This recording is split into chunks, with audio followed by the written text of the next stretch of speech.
Welcome, everybody. Thank you so much for taking your Friday afternoon to join us in this webinar entitled Advocacy in a New Administrative Era. This webinar is the first in a series, and it's been developed by us, early career members of RCMB, RSF, AII, Pulmonary Circulation, and Critical Care Assemblies. We wanted to put together this webinar in response to the rapidly changing landscape of science and healthcare in the current climate. And the goal of these webinars is to provide connection, educate, and empower us to act. So with that, I'll describe a little bit. This is going to be a moderated interview. As Jack said, we love it if you leave your cameras on, but please mute yourself. Feel free to put questions or comments in the chat. We'll get to as many of those as we can. Our two moderators are Thu Tran from UT Houston. Hi everyone, my name is Thu Tran and I am an early career physician scientist from the University of Texas at Houston. And Filiz Korkmaz from the University of Iowa. Hi everyone, Filiz Korkmaz. I'm an assistant professor in the Department of Microbiology and Immunology at University of Iowa. Thanks, Thu and Filiz. We also have Alane Dy from the University of Arizona and Alicia Rizzo from UPMC, who will be moderating the chat and jump in with questions from the audience. Say hi, Alane and Alicia. Hey everyone, I'm Alane and I'm hopefully still transitioning into independence by July. So let's see what happens. And my name is Alicia Rizzo. I'm at Pitt. Nice to meet you guys. Great. And I have the privilege of introducing our two speakers, Mr. Gary Ewart and Dr. Jack Iwashyna, who will share their insights and ideas on advocacy. I'll keep the introductions brief as we have a lot to cover. As many of you know, Mr. Gary Ewart is a stalwart of advocacy through ATS. He has worked for the ATS for 30 years, focusing on policy and how the ATS can change policy to improve public health. He is the Chief of Advocacy and Government Relations for the ATS. And then Dr. Jack Iwashyna is a critical care physician and health services researcher at Johns Hopkins University. His research focuses on contributors to health outcomes in ICU survivors. He is a Bloomberg Distinguished Professor of Social Science and Justice in Medicine, and he is an outspoken advocate for early career professionals. So thank you both for joining us today. It really is a privilege. My pleasure. When we think about advocacy, we know it can come from formal and informal channels. We have seen many of our institutions either unwilling or unable to speak up about the changes coming from our current administration, channels that are separate from our public and private institutions. So first, we'd like to invite Gary Ewart to share a few slides on the amazing advocacy and very critical stand through the ATS. We invite you all to please submit questions through the chat. Go ahead, Gary. Thank you for that kind introduction. I'll add, in addition to working for the ATS for 30 years, my sister is an ATS member, and she's a veterinarian by training, but does genetics of asthma research and is a professor at Michigan State. So you can say it's kind of in the family. So thank you for that kind introduction. I want to just kind of walk through where I think we are on some things. So we live in interesting times, and I need to start with a bit of humility because in my 30 years of advocacy, I've never seen an administration like this, even the first time of the Trump administration. So I will admit at the beginning that the tools I'm talking about and the steps we've taken so far seem largely insufficient for the moment, but we haven't given up, and there are a couple hopeful signs that I want to share with you. So as a reminder, and this is as much for me as it is for people on the call, the ATS is a 501c3 organization, which means we have nonprofit tax status. That means we cannot support or oppose any candidates for elected office, and we cannot operate in a way that specifically and officially aligns us with any political party. But we can support or oppose state, federal, and local legislation and regulation, and we can petition federal, state, and local courts for judicial redress. So even with our tax status, there's a lot the ATS can do and should do. This is a question I never thought I'd really have to address as a lobbyist speaking to our membership of what is the reality we live in. So it is historically accurate to say that for decades, presidents have been expanding the power of the executive, and this is a bipartisan thing. It's been going on for my entire adult life. And this has happened largely with the acquiescence of Congress. What we're seeing with the Trump administration, is this just a turbocharged version of existing historical trends, or is this something more sinister? Or is that a distinction without a difference? And how do we respond in this new normal of politics? So here's where I think we are. I think our federal government is under significant duress or stress, but will survive this. I think elections still matter. I think courts will bend in ways that will make me very unhappy, but I think the courts will not break. And I think eventually the Trump administration is going to overplay its hand, and Congress will start to exert its authority to place checks on this administration. There are smart people who think differently, and we could probably in a different form have a different discussion. But here's sort of my version of reality and how I want the ATS to think as we respond to the Trump administration. But a lot of damage is going to happen between now and when things start to get better. So a question I get often is, why didn't the ATS oppose the RFK nomination for Secretary of HHS? Good question. So my recommendation for the ATS for years has been we should not support or oppose candidates for appointment for secretary level offices. There's an asterisk there because we did once support David Satcher in his position as the U.S. Surgeon General. The reason for that was we knew him, we'd worked closely for him. He was a non-controversial appointee, and that was just continuing the good relationship we have. Why don't I think we should support or oppose nominees? Well, we don't have the political muscle or the stature in Congress to really change votes one way or another. If I thought we had that stature, I would think differently. I'd also say that regardless of who gets appointed, we have to work with those people because they lead agencies we call on, be it NIH or CDC or FDA or EPA, and started off your relationship saying, we don't think you're good enough to deserve the job, and then coming back to them and saying, hey, we want to give you advice on how to do your job is not a great way to use your or to start off a relationship. And quite frankly, even if we were successful in getting preventing RFK from being nominated, I'm pretty confident Trump would appoint someone that we were equally concerned about. So even if we knocked one person out, we'd be expending political power and probably wouldn't be getting much in return in getting a stronger candidate for that office. I would say in a normal administration, I am 99% certain that's the right advice to give. In this situation, I'm 51% that was the right advice to give. So if we were not going to speak up on RFK, who are we going to speak up on? Well, we're going to speak up in coalitions, we're going to speak in the courts, we're going to speak in Congress, and we're going to speak at the conference. So coalitions. Many of our sister organizations, Chest, Lung Association, AAMC, have been equally stunned and caught off guard by Trump administration's flood the zone tactics. However, coalitions are starting to find their voice and issue strong statements opposing the Trump policies. I keep having to remind myself, this is a marathon, it's not a sprint. There's going to be lots of time and lots of opportunity to express our opposition to policies being put out by the administration.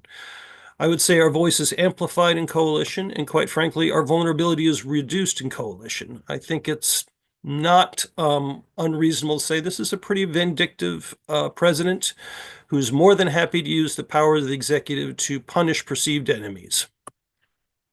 So we have to be careful.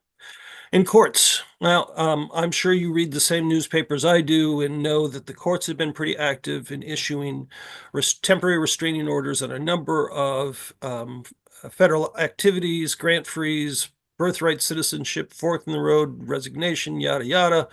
The courts are usually pretty slow, so this process is going to unfold over a long period of time. So we're not going to know the answer to many of these questions probably for months. There's an asterisk there because the Trump administration has been pretty successful in going to the Supreme Court on an emergency basis, and they have been winning procedurally on procedural questions, but the Supreme Court really has not answered any legal questions on the merits. So even though there have been a couple adverse decisions on procedure, it's not the end of the story for those court cases. I will say the ATS has extensive experience leading amicus briefs on clean air and climate and occupational health, and we will continue to do that going forward. And quite frankly, I think we will move from being an amicus filer, and I'll explain that in just a moment, to being a litigant in future case. So what is an amicus brief? It's Latin for, or short for amicus curiae, which is Latin for friend of the court. And it means if there's a case before the court, we are sending them information as experts that we think the court needs to know about. For example, if EPA is to roll back the particulate matter standard, we would submit a brief saying, here's why clean air is good and dirty air is bad, and that's why you should support the PM standard.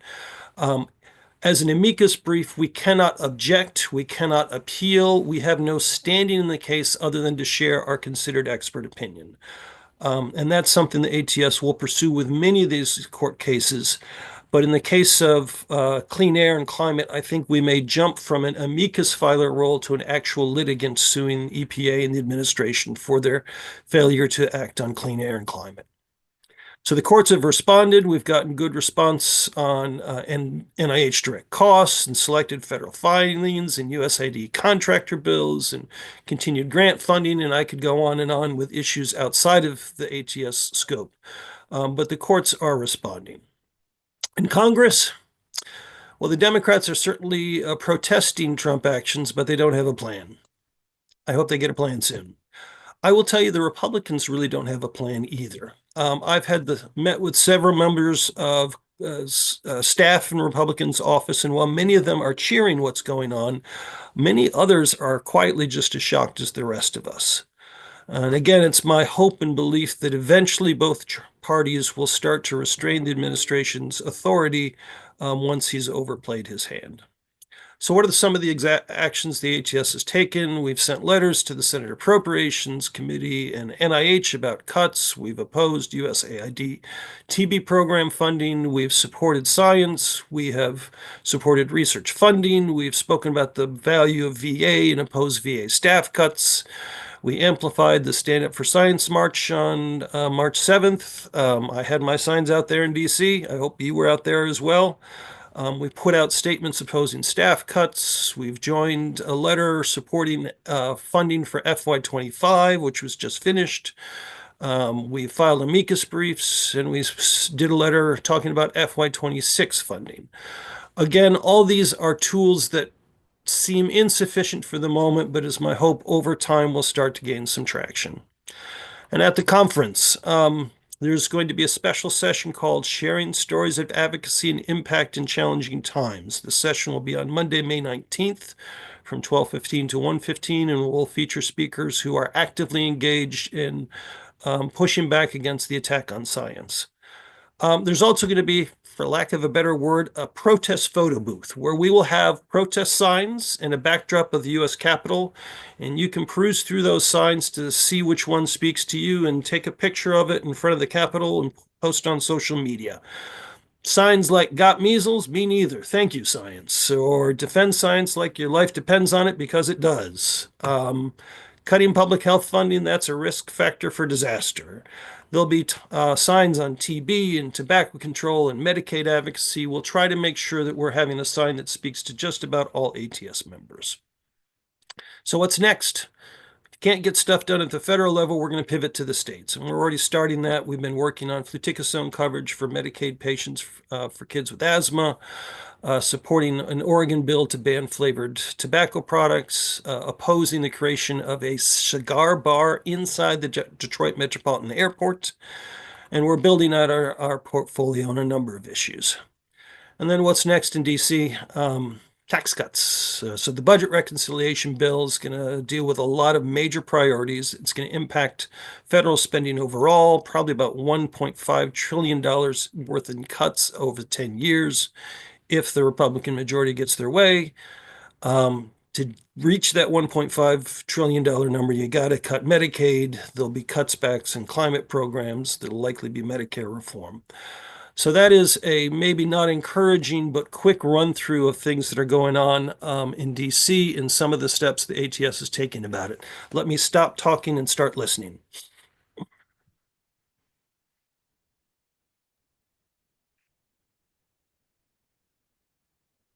All right. I guess one question that I can ask is, so I think in the context of early career professionals, what do you think we can do specifically in terms of action items? So there are a lot of things.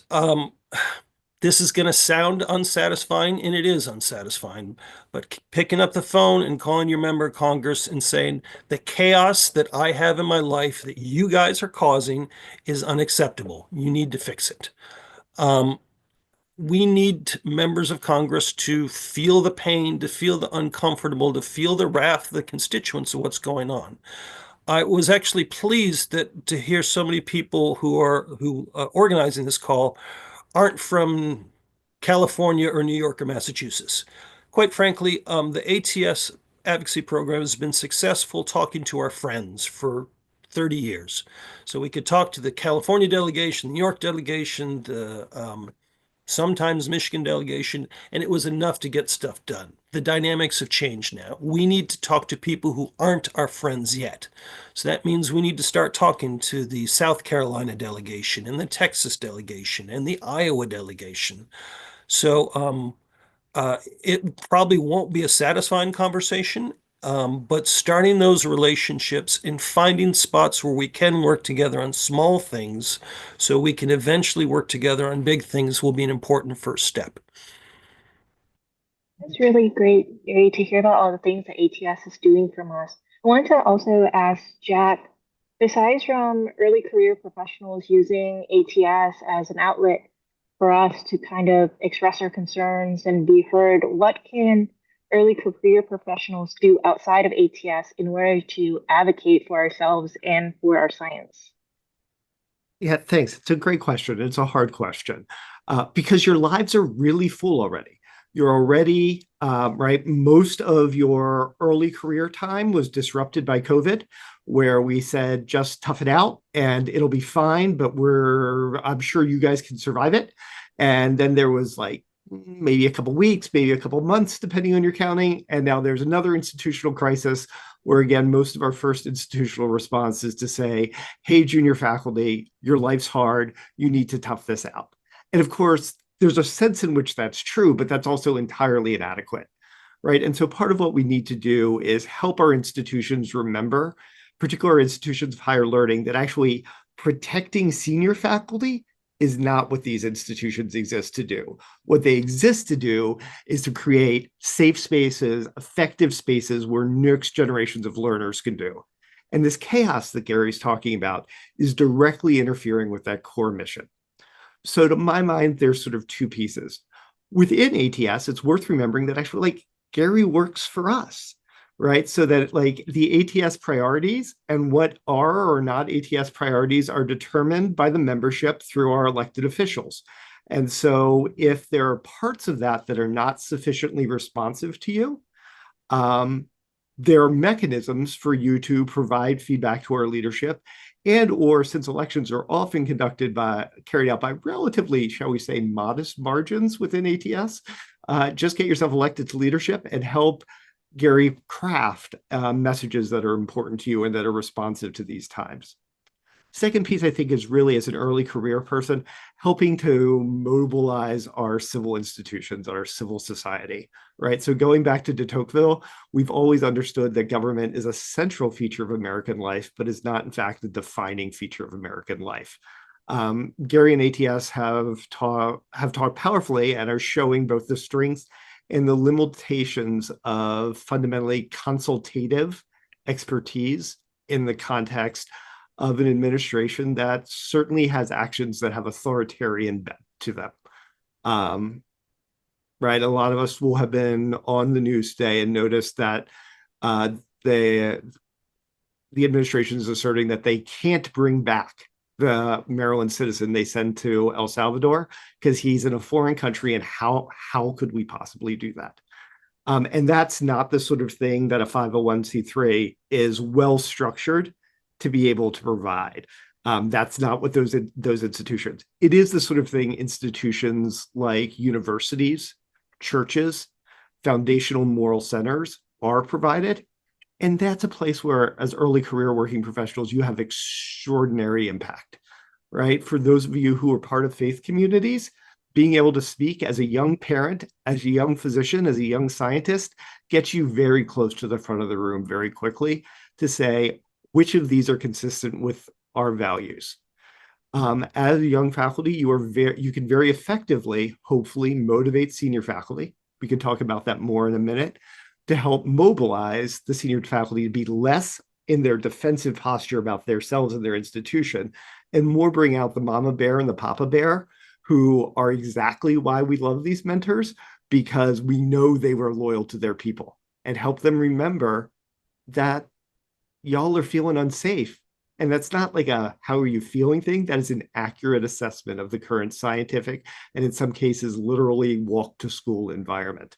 And so are there ways, again, using, sort of Gary's language, that you can help your senior leaders understand how devastating this moment is? Because it's very easy to forget or to shield ourselves, so that we can activate these crucial civil institutions to help provide adjunctive guardrails, to help provide additional infrastructure that reminds our country of what our best self is. It was a long answer, and I'm sorry if that was too much. That's really great. I think one thing that some of the people that I've spoken to about, what's going on currently, as well as myself, are worried about. It's like we all know what we're advocating for, but we're faced against this administration that's like exceedingly vindictive, and are, having concerns about our own, personal safety, ability to have our science attacked, ability to be attacked personally, like ability to lose our jobs if our institution gets attacked. Like there's all of these things in which we've never seen before, and it's hard to know exactly how far they'd take what. And so I'm trying to figure out like how you think about balancing, fear of, like, literally just fear of being retaliated against in your own advocacy, with feeling like we need to advocate right now. Gary, you want me to go first and you kind of Sure. talk a little bit? Because I do think there's an individual specific and an institution specific recalibration to this, right? So on the one hand, for most of you, it doesn't matter if they're coming for your institution anyway, right? Like, dude, if you're at Harvard, you're on the list. If you're at Hopkins, you're on the list. There's nothing I'm going to say that is going to change where Hopkins is on the list. So like, I might as well speak truth, right? And I think, Alicia, there are a couple pieces of this. One is thinking about each of our different individual risk profiles, right? So there are single moms on the call who literally can't spend a night away from their children without that being devastating. They are going to appropriately have a very conservative risk profile. There are others of us who, and I'll cry if we talk about this too much, our kids are out of the house, we're empty nesters. We should probably step up more. There are folks who are multi-generation Americans who therefore have very clear passports and documentation. There are other folks who don't. Again, you want to titrate your level of involvement. This has been true right throughout, if you think about the Eastern European movements against Soviet totalitarianism, to your institutional defense at any given point. And that does mean that in order, some of us who are in more stable positions need to be louder, and some of you are in less stable positions need to help give us good lines. Indeed, some of the lines I'm saying are not ones I came up with, but were fed to me by people who are more institutionally unstable. And then I think the last piece, Alicia, is I think about is if you look at what's been done to Columbia, for example, there's no credible belief that this was actually about protecting the vulnerable Jewish students of Columbia. And had it been, Columbia's near complete capitulation would not have resulted in this week in yet further funds being imposed. There's no real concern that Penn needed $175 million in grants frozen because a student who is no longer a student was abiding by NCAA regulations at the time they were there. Like that's not a proportionate response. So I think also making sure you're not falling for what I think of as the bully logic where we're not defending against a pretense where somebody who is engaged in institutional overreach says, look what you made me do. Oh, you scientists, you spoke out on behalf of science. Now I've got to take all your funding away. That's not an honest conversation. And trying to pretend that that bully wasn't going to take your lunch money anyway was not my junior high school experience. Other people may have had other different junior high school experiences. But that also does come from somebody who's at a big institution that's going to be a target anyway, because Hopkins stands very strongly for democracy and discovery, and has been engaged in a 70-year, very successful partnership with the federal government. And so we have an extraordinary component of that partnership. Folks who are working at small nonprofit research labs or small, potentially professional societies, again, need to titrate their risk to their ability to tolerate that. Gary, what did I say wrong? That's a tough act to follow, Jack. Thank you. I think a couple things I want to build on that Jack said. One is I am working with ATS members who are at institutions who are not allowing them to say something with university of in their title, but they are allowing them to say member of the ATS or member of the ATS Pulmonary or Environmental Health Policy Committee. So your professional societies can be a shield to your universities and allow you to say what you want to say under our banner and not under the university banner. The other thing I will say, and this is a weird sort of source of hope, I think it's reprehensible of the Trump administration to go after Columbia for those grants, but I actually think it's good politics for him. You're beating up on the kind of guys that his base loves. But it's not good politics to go after Columbia and Hopkins and Brown and Princeton and Northwestern, and eventually it's going to be UCSF and UCSD. He is burning goodwill left and right, and I think he is rapidly overplaying his hands. There will be a lot of pain involved, but I think the counter push is not far away. You can say the same thing with tariffs. Whether it's good policy or bad policy, a tariff war with China is probably good politics for him. But a tariff war with the entire world? Come on. It's going to catch up to him, and he is, I believe, and this could be just me telling myself what I want to hear, I believe he's burning up goodwill within his own party and with the populists, and that's going to cost him, and it will reset the dynamic where hopefully the laws of political gravity finally kick in and will start to return towards normal. It'll take some time to get there, though. So I think one of the places where Gary and I have slightly different interpretations is I don't believe in the laws of political gravity. I believe in civil society enacts those laws. And so I think it's really important that large institutions are the mechanism by which gravity returns. Eventually, economic catastrophe will ensue if we keep this up. But right, like the dead kids from the science that you guys don't discover, that's going to take a while for those to pile up, right? The gutting of our academic institutions so that my mom can't get an adequate follow-up and second opinion, that's going to take a while. The lost startups, because the next Genentech got shut down in one of your labs, that's going to take a while to accrue. And I'm an ICU doc. I don't have that kind of patience. Right. I think we need to intervene more aggressively now to push back. And that's one of the places where institutions, churches, and other community groups have extraordinary power. Can I also step back and just offer my very pragmatic opinion about speaking out or not, and with what after your name. So I'll say the first thing is you've got the MD or the PhD, you got a voice. It is baffling to me how much that MD or the PhD is literally all you need to say. Right? You can be Theodore Iwashyna, MD, PhD of Baltimore, Maryland, and that most of the world recognizes that as an extraordinary achievement. You need to understand your own institution and to what extent you're governed by either health system rules or university rules, or potentially your state or government employees. And there are different components. If you are a government employee, they have the right to put very strong obligations, very strong constraints on you, and you need to know those rules. It's fine. You got an email about it every 2 days in the run up to the election. There are things like the Hatch Act that you need to know and not run afoul of that, because even though they may be widely ignored by other people, those are actually really important anti-corruption laws, and you need to not violate them. You still are allowed to act as a public citizen, right? And all of us who have VA out tours know that, like, there's all those hours that are not your tour where you're literally not allowed to be doing VA work. So you speak not as a VA employee. States sometimes have broader components.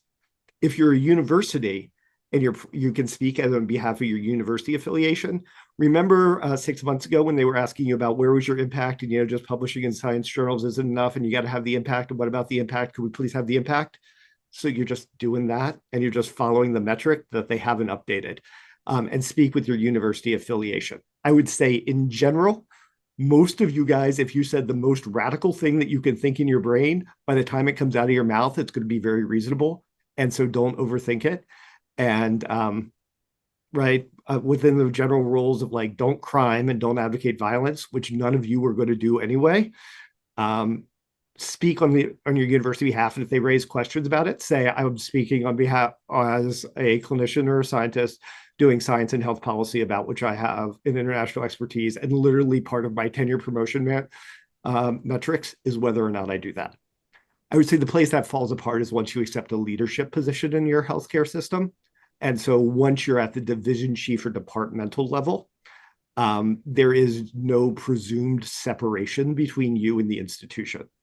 And this actually leads in a number of cases to people we deeply love and we deeply respect having to be incredibly muffled, because the Department of Medicine chair is never not the Department of Medicine chair. Whereas I'm never speaking on behalf of Johns Hopkins, right? I am speaking as somebody who happens to have a job at Johns Hopkins. And so that both means as you get farther up, right, like, make sure you know what your bosses will tolerate. If you're on a Friday afternoon early career working professional call, that's probably not a problem for you yet. God bless. It'll be 6 months. Good luck. But it does mean that often our leaders, who will have beautiful, strong things to say in private, literally can't say because they're acting on behalf of the corporation in everything they do. And that's another reason why it's really important that we find other mechanisms to activate our institutions, because the health system that is either a nonprofit or a semi-for-profit often has to legally muzzle certain of their leadership. And so we need to find other ways to let them act as a civic institution. I think a lot of ATS, right? They're just tax code stuff, and right, there is no annual conference if suddenly they decide ATS is a for-profit institution. Last thing, the fact that it's a vindictive administration is, like, so screwed up. Like, it's so screwed. Like, in what US world do we say we have to be afraid that we're going to piss off administrators and they'll come after our tax finances? That's not the US. And I would suggest that precisely the fact that that is a thing that no one is even pretending isn't true is a marker that we are not in usual times and that exceptional activity is necessary. Sorry, I'm talking a lot. If I can build on one thing Jack said, Gallup News does a poll of the respected positions in US, and I'm curious, what do you think the most respected profession in US is? Nurse. It's always Yes. nurse, man. About 70% of people respond very positively or positively to nurses. Second one, physicians. Yeah. Now, what's interesting is people's opinions on all positions or professions has gone down over time. But as Jack mentioned, nurses, PhDs, MDs still have social capital that your average citizen doesn't have. So yes, you do have a voice that is a little louder than everyone else, and you should use it. And there's some folks, as Gary was saying, who are in states where we really need you to use them. Maryland's not necessarily one of them, but there's some folks on this call, right, who are embedded in incredibly important places. And those same institutions that sometimes mean your state votes red reliably also mean they tend to value people who are community leaders, and there's real power for you. Over. I completely agree. I wanted to address also one of the questions in the chat. I guess the question was, is there a clear mechanism to inquiring about speaking under our ATS affiliation rather than our institution? And should this be something we disseminate to members broadly? And I guess one question for Gary as well is whether we should use our ATS membership to advocate. Also, like one other thing that would go along with that is, since ATS, you said, can't say anything about a political candidate, like that kind of muffles you a little. Would Let that me clarify that. allowed to say? Let me clarify that a bit. Some people say we have to be we have to be apolitical. That's not true. We cannot endorse or oppose a person for elected office. So we can't say vote for this guy or vote against this woman running for office. But we can say that legislation is really bad and shouldn't be enacted, vote against that legislation. It's only for the elected office that we are prohibited from taking action. And we cannot, in a conscious way, coordinate with any political party, good, bad, or otherwise. Anything else, we're free to comment on. And we have been commenting on for 30 years, and we're going to be doing a lot of commenting on in the very near future. But Gary, I want to make sure we give very clear guidance on this. So I cannot say I'm Theodore John Iwashyna speaking as the American Thoracic Society. I could, however, make the factual statement that my name is Theodore John Iwashyna and I'm an American Thoracic Society member. I guess I would need a little more to give thoughtful answers like that. We want ATS members to be able to use their voice as ATS members. If you are purporting to speak on behalf of the ATS, you need to check in with me or communications department on that. But if your goal is to mention that you are an ATS member and mention it, I guess that's okay. But if you're saying something important, it's probably important to us too, and you might want to check in with us so you can say it on behalf of the ATS. So I don't think, if your institution does not want you using your institution affiliation, I do not think we can give a blanket say as who is also an ATS member as a preferential affiliation. Probably not. But again, if there's something you want to say, it's probably something we think needs to be said. Check in with me, check in with the department. As I mentioned before, there are already ATS members who are in senior leadership at universities who are not speaking on behalf of the universities, but are speaking on behalf of the ATS. So we can take advantage of that shield that the ATS can provide.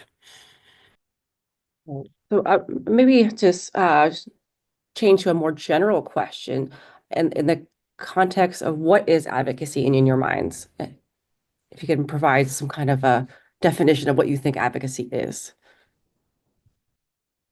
Funny how that's sort of a showstopper. You'd think after 30 years in the business that would roll off my tongue quite easily. Advocacy is getting to the decision makers with the right information at the right time, quite frankly. And it's knowing who is making the decision. So going to a member of Congress and telling them, we don't like foreign policy. Members of Congress individually don't do foreign policy. So that's not a good ask. Or going to CMS and saying, we think there's too much air pollution. Well, CMS does Medicare. They don't do air pollution. You need to go to EPA to do that. So knowing part of my job in assisting my members, is to help you figure out where's the decision being made, who is the decision maker, what are the sort of information needs, and what are the limits of that person in their authority, and matching the right asked to the right person. So that's what I do, and professionals like me in Washington, D.C. do, is to try to make sure we define the problem in a way that we know the right solution and the right person to implement the solution. It's not a great answer, but it's a start. Yeah, and I guess I would say the one place is where the difference between many of us and Gary is, and for us, that is rooted in a very particular set of expertise, experiences, values, and stories that are our strength, right? Gary's genius is to be able to understand all the institutions and to be able to understand how those work. Most of us have day jobs where literally our most effective way to understand that is to call Gary and say, wait, who the hell has rulemaking decision about authority about this? And have him teach us. What we can do as ATS members is speak in this incredibly unique position as the people who they were banging pots and pans for not that long ago, because we were saving this country and we saved millions of Americans' lives by how hard we worked. And we continue to save every year millions of Americans' lives by how good our science is and how good our care is. And being able to bring that to bear to help make sure that our institutions, both governmental, and again, I think it's a slight difference from me, a real focus on non-governmental institutions, reflect those values and reflect the data about what we know to be true. Over. Thank you for that. I have a question. With so many ongoing challenges and increasing threats to individual rights, we're facing a constant influx of urgent issues. So as we go out and we advocate for our work in the broader scientific community, how can we effectively convey the critical importance of our efforts and ensure that these attacks receive the immediate attention they warrant, especially in a landscape where there's so many matters that are competing for our priorities? So I think you don't, is my take. And I would actually argue this is your superpower. How many of you are ARDS researchers on the call? Like half of us, or ARS docs, right? Like what we know to do is, right, like you pick your target, you pick the thing that's both going to cause the most harm right now and that you can treat right now, right? And you go after that. And so I do think there's a stay in your lane version that's narrow and ineffective, but I do think there's a think about where your voice is going to be most effective and make sure you speak powerfully and effectively on that. But there are some things that you're just there's no particular reason to want to hear from you. And so give yourself permission to not solve that problem and support, right? Stay in coalition with the other people who are solving that problem. We know how to pick the fights that we can fight. To build on Jack's comment, part of my job is to figure out where the ATS can punch above our weight. And on a different call, I'd be happy to tell you with a couple of really cool success stories where ATS packaged the science and put it to the right people, and it really had an impact above what you'd expect our impact might be.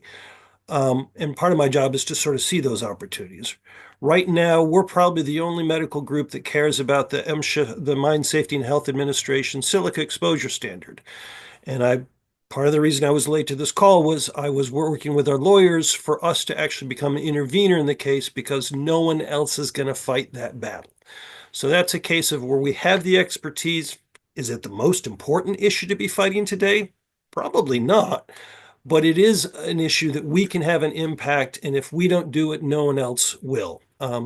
So that's an example of trying to find the place where we can maximize our impact while we are still fighting the bigger battles in coalition with other organizations. There's a comment in the chat, and then two folks have raised their hands. So I'll read out the comment first, and then Kelsey and then Kathy can share their thoughts. So the question in the chat is, so we have a research advocacy committee within the ATS, which is focused on early career professionals. And is there a way that we can collaborate with them for amplifying our voices as ECPs? Yes, I was actually on their call earlier this week, and we were talking about what are the chunks or buckets of activity we need the research advocacy committee to be thinking about. One of the ones that we need them to be thinking about is if Congress reforms NIH, and that should be in air quotes, reforms, what are the things that we could live with? What are the things that we cannot live with? For example, does every NIH institute need its own legislative office? Does it need its own press office? Quite frankly, I don't want to see those go away, but if they go away, does it really undermine the scientific mission of NIH? Probably not. Should there be term limits for NIH directors? Again, that's not something I would advocate for, but can we have still a successful peer review, investigator-initiated scientific enterprise funded by NIH with term limits on NIH directors? Probably.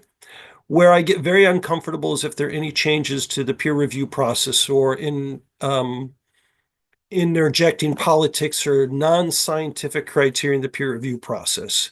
So trying to figure out where do we really need to focus our energy on preventing bad things and protecting good things. That's the kind of work that I'm hoping, or thought work I hope we can get out of the Research Advocacy Committee. One of the many things we're asking them to do. Thanks, Gary. Kelsey, would you like to share your thoughts? Yeah, thanks so much. I have two questions. One is mostly directed to Jack. I want to know more specifics about how we literally awaken the mama and papa bear in our senior faculty to work with us, speak for us, and just do more. I feel like there's a lot of faculty members who want to do something but don't know how and are just completely paralyzed in inaction. My second question is building on what Priya put in the chat, which is about coalition building. So sure, maybe it's not political suicide to attack Columbia per se, but if you go after all these institutions one by one, they might fall. And then eventually when this becomes politically unfavorable, the damage will be extreme. And so I wonder what we can do to mobilize our own institutions to build a coalition, what we as early career physicians can do to build our own coalition using ATS, using Research Advocacy Committee, just like we need to come together and cross these barriers and boundaries that have existed in science and research for so long. And I wonder how you guys feel like we can do that. Sorry, is that all, Kelsey? So I guess let me go 2, 1, and then Gary. So 2, we're all used to having multiple roles. We've all got 400 roles. So I think you use the institutional form that works well for you, right? So for some things, I'm an ATS member. Turns out I also, despite how long the guideline is that ATS makes me disclose about being a surviving sepsis campaign member for SCCM, I'm also an SCCM member, right? So here, I think that means doing things like I'm also now an AAUP member, and AAUP has been very out front on a wider range of issues that speak to those of us who are university professors. And has a very long installed base that I think will be of substantial interest to many of us. Others, there's like a group that grew out of the American Thoracic Society, about which I think you're familiar, right? A few years ago, we suggested that maybe ATS supporting holding meetings in states that where my trans son couldn't come with us wasn't good. That became something called the Green Ribbon Campaign. And the GRG is still doing some organizing now around issues in pulmonary and critical care. And so you could reach out to anyone who in the chat might want to choose to disclose themselves as a member to sort of see if that, which is has a little more of a op-ed activist component. And so you play the different roles that work. And then I say the last part is, oh my God, the faculty senates are having a moment. After having been completely ignorable from the med school's perspective for decades, faculty senates are absolutely stepping forward in a way that is incredibly effective. And it turns out they have like all this institutional power, and you need like 5 votes. Like you and the group of people you go running with can get you elected to your faculty senate. And so I would encourage you to, because they can often set university policy quite powerfully. Those are the institutions. Now, you asked me, Kelsey, somewhat brutally, how do you motivate folks to move forward? And I think some of that is show them that it matters so much that sticking by you means doing this, right? One of my colleagues once basically said, look, I feel like we really need to, at ATS, raise some of these issues around where the conference is going to be. and they won't give us the mic. So I think I might storm the stage. And I said, oh, Jesus Christ. Fine, they'll give me a mic. I'll say it. Right. And it was I was not going to do this. ATS was where I did my science and I had friends. I did not do politics at ATS. And then it was because I could say something at the assembly meeting and nobody was going to say anything, whereas the more junior person didn't have that standing. So I think helping to have often in dyadic conversations, these conversations about like, this is the moment, and asking people explicitly, like, can you step up? Because otherwise I feel like I need to. And I know you really wanted me to write that R1, but I also really need there to be a democracy for my kids. So if you want me to write the R1, then I need you to be doing the stuff for the democracy for my kids.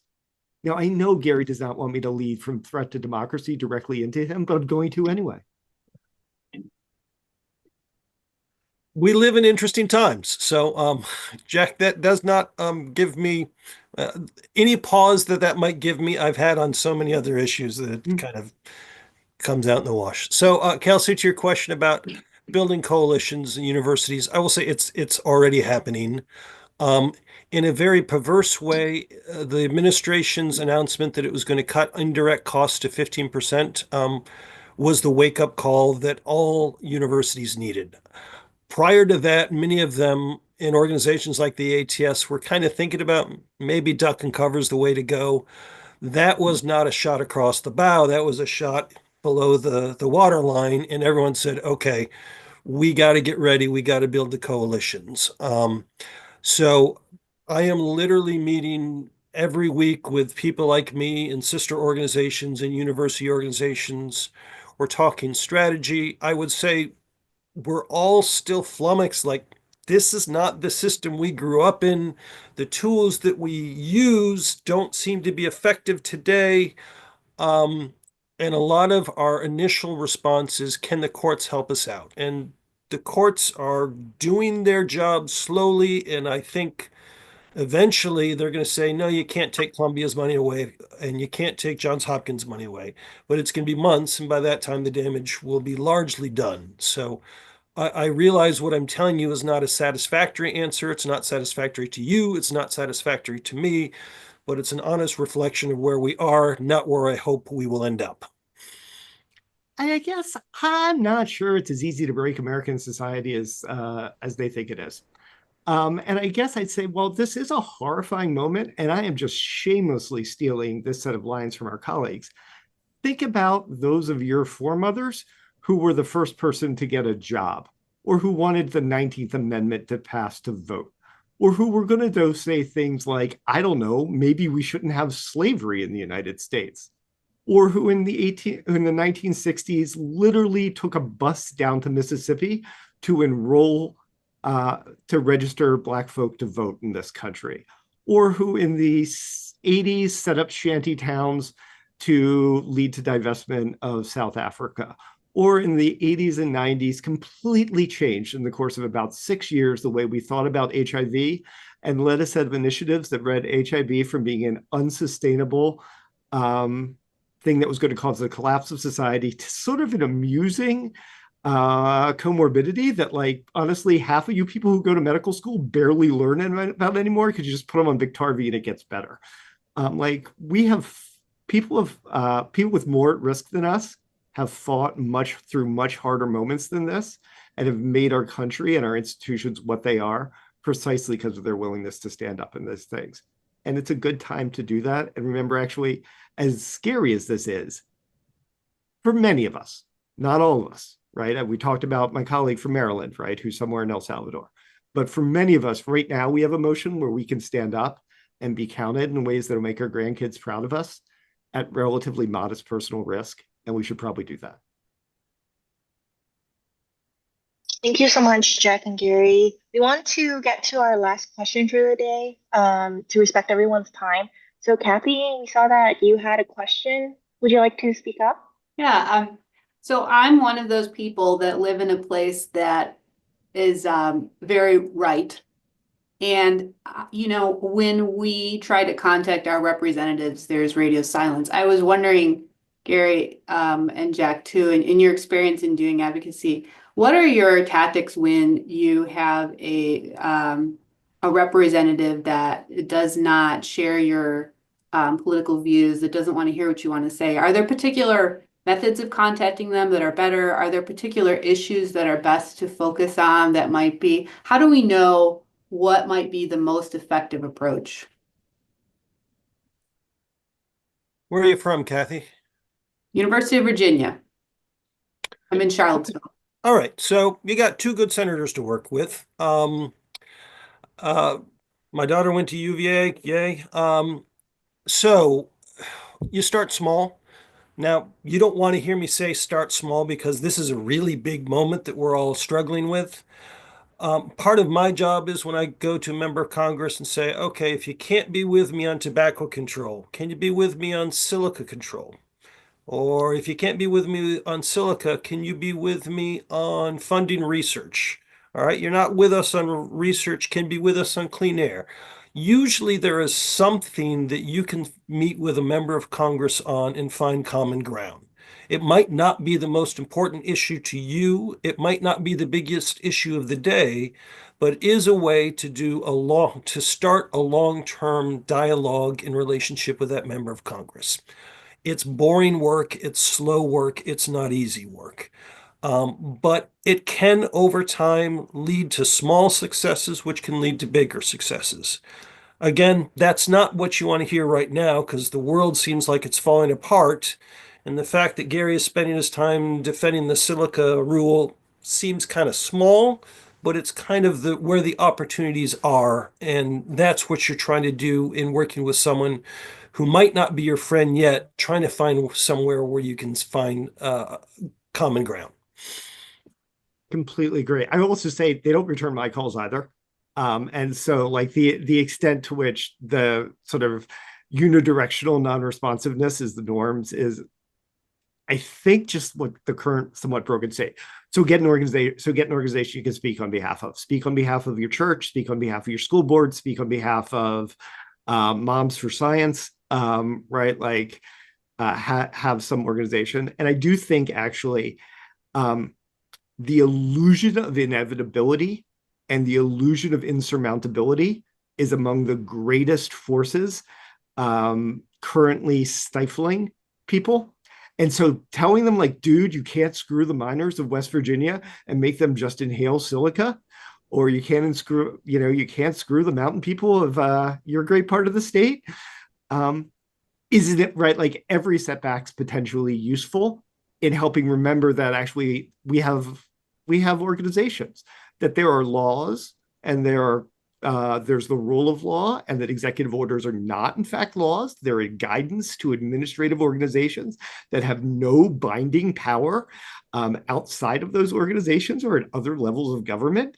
And so that actually that incremental stuff can be incredibly powerful.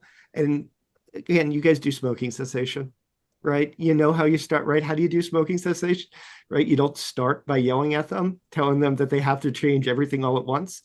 You find the piece where you can have common ground and you get them to cut back. And that's how you show them that they can build capacity for making a better life. And you guys have all saved people's lives by doing this already. If I can add one Right. thing. Not everyone can do this, and we can't accommodate everyone at once. But if you really care about policy, if you really care about advocacy, put your name in the portal to join an ATS policy committee. There's an ATS Environmental Health Policy Committee that does our climate change, occupational health, and clean air stuff. There's a health policy committee that works on the Affordable Care Act and things related to insurance coverage. If you're one of those strange people who really care about CPT codes and DRGs and reimbursement, we've got a committee that works exclusively on that. It's really boring stuff, but it's sort of the grist in the gears that keep our healthcare system moving. I staff that committee. So if you care about policy, there's probably a standing ATS committee that is eager to have early career professionals participate on it. All right, we are at the hour. This has been such an engaging discussion, and I think it's evidence or motivation for us organizers to continue to do these webinars. If I could just summarize some key takeaways, I think most importantly, the message has been loud and clear that we as ECPs have power in various ways. We can leverage our own expertise and speak to our own expertise, motivate our institutions, and also take advantage of our professional societies. Beth, did you want to say something to close out? I think Jack had one last thing to say. Oh, go ahead. I would just say, like, we've done harder things than this before. Honestly, right? Like a global pandemic virus, it was harder than this. We know how to do sustained hard work, even when things look hopeless, because you work the problem and you make it better. And you guys can do this. So thank you to Gary, and thank you to you guys for creating the space where you're early career professionals, right? Where you definitely were supposed to write 3 reviews in this hour instead, and took the time to do this, because this is a crucial part of your legacy. And thank you for doing that. Thank you. I'm going to give you my mantra. I might not be powerful, but I'm not powerless. I'm going to use my power. Thank you. Thank you, Jack and Gary, for joining us. Thank you for our moderators. Thank you, everybody in the audience, for joining us. Reminder, this will be the first in a series of webinars addressing the many changes that are impacting us. We're hoping to have one upcoming on funding, so please join us for that. Okay. Thank you all. Thank you, everybody.